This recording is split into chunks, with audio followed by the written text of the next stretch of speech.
Hey guys! Tonight, we're doing one of those stories that feels like it should be historical, but no one ever wrote it down properly. So dim the lights, put your phone face down, and let your brain gently power off while we wander into an old English hospital where people went in and simply never developed the habit of leaving. Now, this isn't the kind of hospital with bright hallways and cheerful posters reminding you to wash your hands. This is the older kind, the medieval to early industrial kind, the kind built out of gray stone, slightly damp no matter the weather, and permanently smelling like boiled herbs, old blood, and regret. Back then, hospitals weren't really about getting better. They were more about being somewhere specific while things happened to you. Sometimes you healed. Sometimes you didn't. Either way, the building kept you. So let's gently drift back a few centuries to the edge of a quiet English town that technically still exists, but has never been the same since everyone decided to stop talking about the hospital. It sat just outside the town walls, because of course it did. Nobody wanted sickness inside the gates. That would have been rude. The locals called it Saint Bartholomew's House of Mercy, which is already doing a lot of emotional heavy lifting. House of Mercy is historically one of those names that almost guarantees the opposite. It was founded sometime in the late 1300s, give or take a plague. Records are vague, ink was expensive, and everyone was tired. At first, it was meant to care for the poor, the sick, and travelers who collapsed dramatically on the road. You know, the usual medieval lineup. The building itself was long and narrow, shaped more like a monastery than a medical facility. High ceilings, narrow windows, stone floors that never quite warmed up even in summer. Inside, rows of wooden beds lined the walls. No curtains, no privacy, just a communal experience of suffering, which was very on brand for the time. Now, something important to understand about old hospitals is that people were afraid of them, deeply. Not just because of the diseases, but because hospitals represented a point of no return. You didn't go there unless things were already going badly, and once you crossed the threshold, you belonged to the building. Saint Bartholomew's gained its reputation slowly.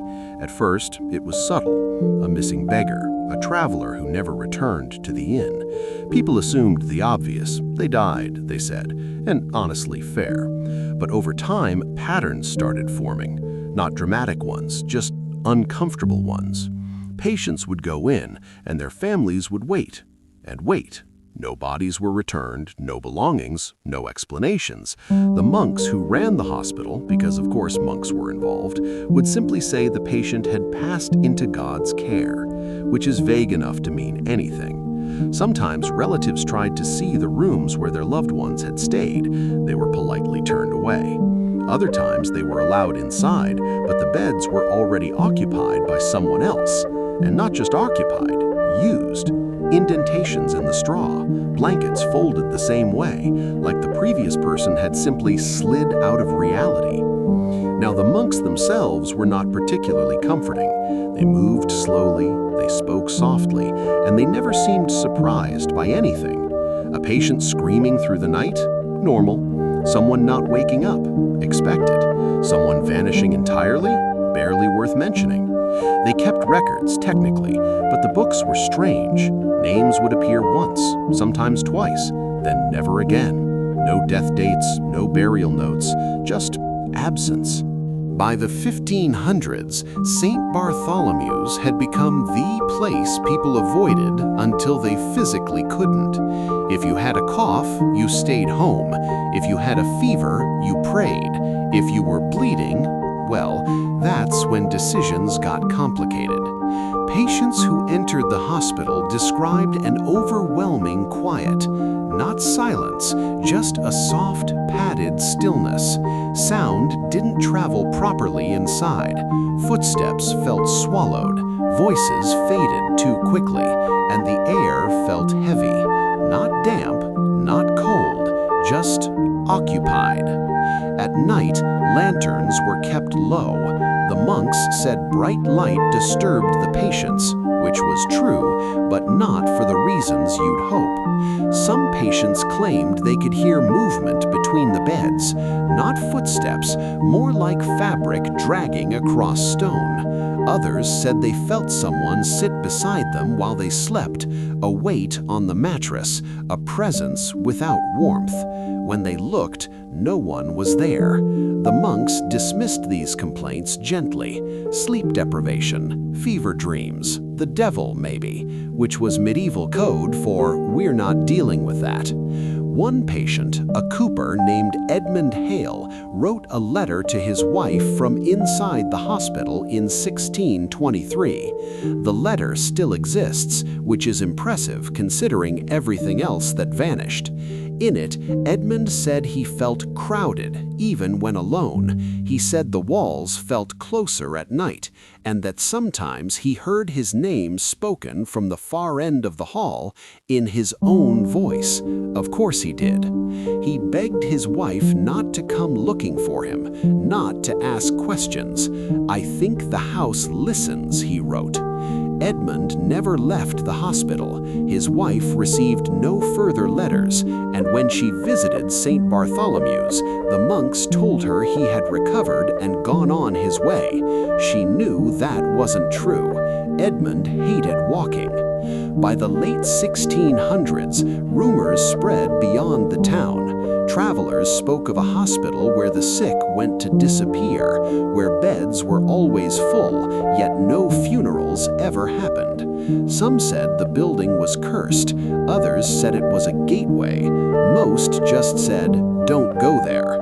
But people still did, because illness doesn't really care about local legends. Over time, the hospital expanded. New wings were added, new rooms dug into the ground. The lower levels were meant for storage, herbs, tools, supplies. At least that's what the monks said. Patients who were moved downstairs rarely returned upstairs. Those who asked about the lower levels were told not to worry, which historically has never helped. One nurse, technically a lay sister, was said to have fled the hospital in the early 1700s. She ran barefoot through the town at dawn, hair loose, screaming that the beds were wrong. She said the hospital didn't treat the sick, it kept them. She was dismissed as hysterical, because of course she was. She disappeared a week later. By the time modern medicine began creeping into England, Saint Bartholomew's was already considered outdated, unsanitary, old-fashioned, which is polite language for absolutely haunted. A new hospital was built closer to town in the early 1800s. Saint Bartholomew's stopped accepting patients. The monks left quietly. No ceremony, no records of where they went.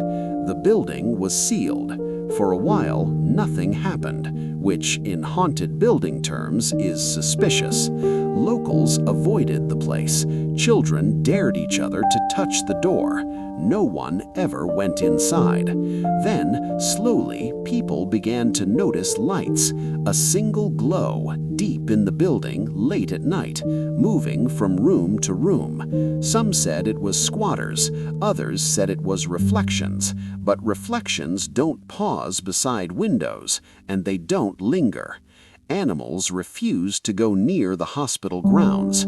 Horses balked, dogs pulled away, and sometimes, if the wind was just right, the town heard something drifting from the building. Not screams, nothing dramatic, just coughing, low, persistent, the sound of people who had been sick for a very long time, and still were.